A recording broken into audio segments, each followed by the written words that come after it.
जौनपुर में हाईवे पर खड़ी कार आग का गोला बन गई। घटना सरोखनपुर नेशनल हाईवे 731 की है। कार सवार दो लोगों ने कूदकर अपनी जान बचाई है। वहीं स्थानीय लोगों की मदद से आग पर काबू पा लिया गया है।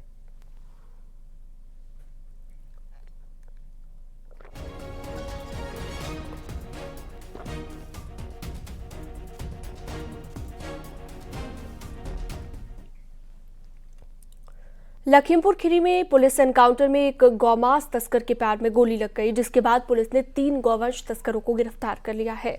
आरोप यह है कि ये तस्कर वैन में गौमांस लेकर जा रहे थे, जिन्हें पुलिस ने घेराबंदी कर पकड़ लिया। पसगवा थाना क्षेत्र की ये घटना बताई गई।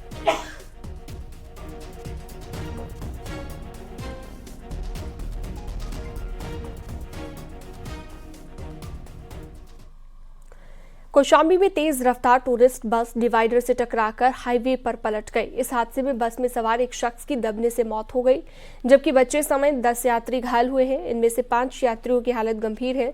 इन्हें जिला अस्पताल रेफर किया गया। हादसे की सूचना पर पुलिस और प्रशासनिक अधिकारी मौके पर पहुंचे और 1 घंटे की कड़ी मशक्कत के बाद रेस्क्यू कर सभी घायलों को अस्पताल में भर्ती कराया गया। बस में 40 से ज्यादा यात्री सवार थे। सभी यात्री वाराणसी से दिल्ली जा रहे थे। हादसे में जिस शख्स की मौत हुई है वो आंध्र प्रदेश का रहने वाला बताया जा रहा है। हादसे के बाद प्रयागराज कानपुर नेशनल हाईवे पर यातायात 1 घंटे तक बाधित रहा।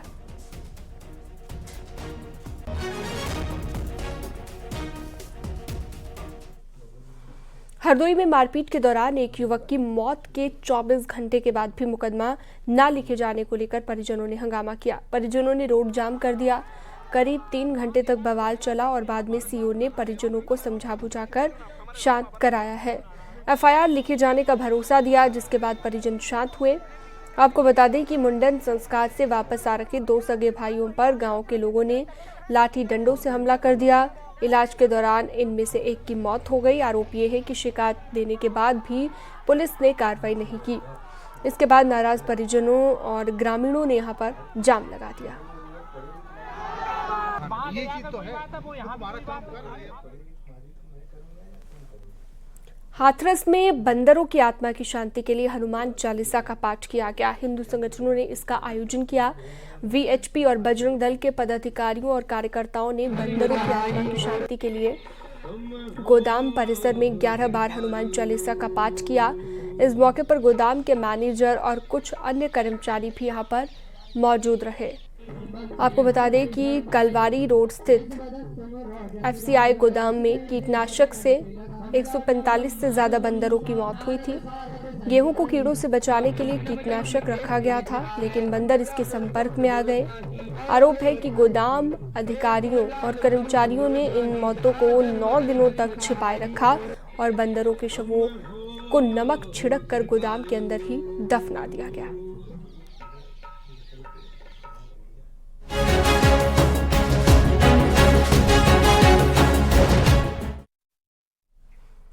यूपी उपचुनाव 2027 का सेमीफाइनल माना जा रहा था और इसमें बीजेपी ने धमाकेदार जीत हासिल की है। समाजवादी पार्टी 2 सीट बचाने में ही कामयाब हुई, जबकि उसका मार्जिन भी काफी कम हो गया पहले से।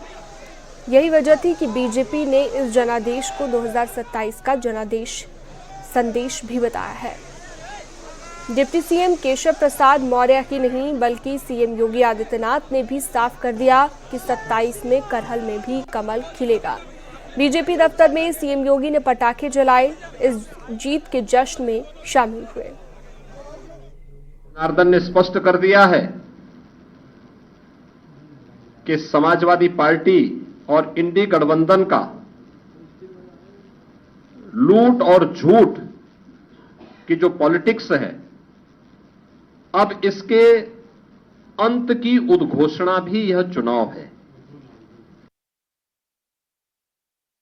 देश की जनता नकारात्मक राजनीति को, बांटने वाली राजनीति को पूरी तरह खारिज कर चुकी है और इसीलिए हम कह रहे हैं कि बटेंगे तो कटेंगे, एक रहेंगे तो सेफ रहेंगे।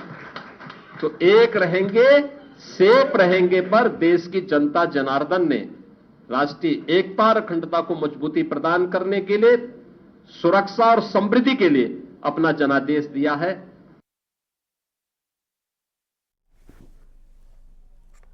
यूपी में उपचुनाव से पहले समाजवादी पार्टी जीत के बड़े बड़े दावे कर रही है, लेकिन वो सभी धरे के धरे रह गए। समाजवादी पार्टी ने वो सीट भी गंवा दी जो बीजेपी पिछले 33 सालों से नहीं जीती थी।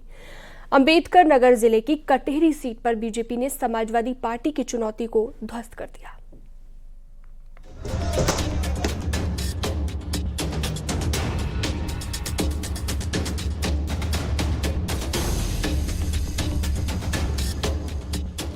यूपी उपचुनाव में जहां वोटरों ने सीएम योगी आदित्यनाथ के नेतृत्व पर भरोसा कायम रखा है, तो वहीं कटेहरी के वोटरों ने दोहरी खुशी दी है।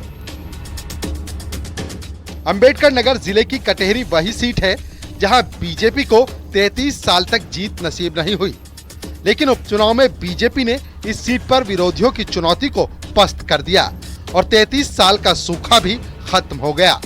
बीजेपी ने कटेहरी से धर्मराज निषाद को उम्मीदवार बनाया था, जहां से उन्होंने समाजवादी पार्टी की शोभावती वर्मा को शिकस्त दी। धर्मराज निषाद ने 33,852 वोटों से जीत हासिल की है। वो यहां से चौथी बार विधायक बने हैं। इससे पहले 3 विधानसभा चुनाव में वो बीएसपी में रहकर जीते थे। जो काम किया था, जो सम्मान दिया था, कटेहरी की जनता ने आने के बाद मुझे याद किया और टिकट दिलाने में भी पूरा समर्थन दिया और टिकट मिलने के बाद जो है क्षेत्र में जाकर के वोट मांगने का काम किया और जनता ने जो है चुनाव लड़ा और कार्यकर्ता ने चुनाव लड़ा और मुझ जैसे गरीब के बेटे को भारतीय जनता पार्टी के शीर्ष नेताओं ने टिकट देकर आज कमल खिलाने का काम किया। आखिरी बार साल 1991 में यहाँ कमल खिला था। तब बीजेपी के अनिल कुमार तिवारी ने यहाँ से जीत दर्ज की थी, लेकिन इसके बाद कई चुनाव आए और गए, मगर बीजेपी कभी भी यहाँ नहीं जीत पाई। लेकिन योगी के नेतृत्व में 33 साल बाद कटेहरी सीट बीजेपी के खाते में फिर से जुड़ गई। कटेहरी की जनता की जीत है। ये पूंजीवाद और परिवारवाद के खिलाफ समाज की जीत है। हमारे साथ एमएलसी भी है, उनसे बात करते हैं। पांडे जी, क्या कहेंगे जीत पे? देखिए, यह 33 साल का जो सूखा पड़ा हुआ था अंबेडकर नगर की में कटेहरी की विधानसभा में, उस सूखे को हमारे प्रदेश के मुखिया योगी आदित्यनाथ जी को समर्पित किया जाने वाला है। 500 वर्षों के बाद अयोध्या में श्री राम स्थापित हुए और श्री राम को जो नाव पार कराए थे वो केवट राज निषाद ने पार कराया था। यहाँ पर भाजपा की नाव को हमारे धर्मराज निषाद ने कार्यकर्ताओं को पार करा दिया। इसलिए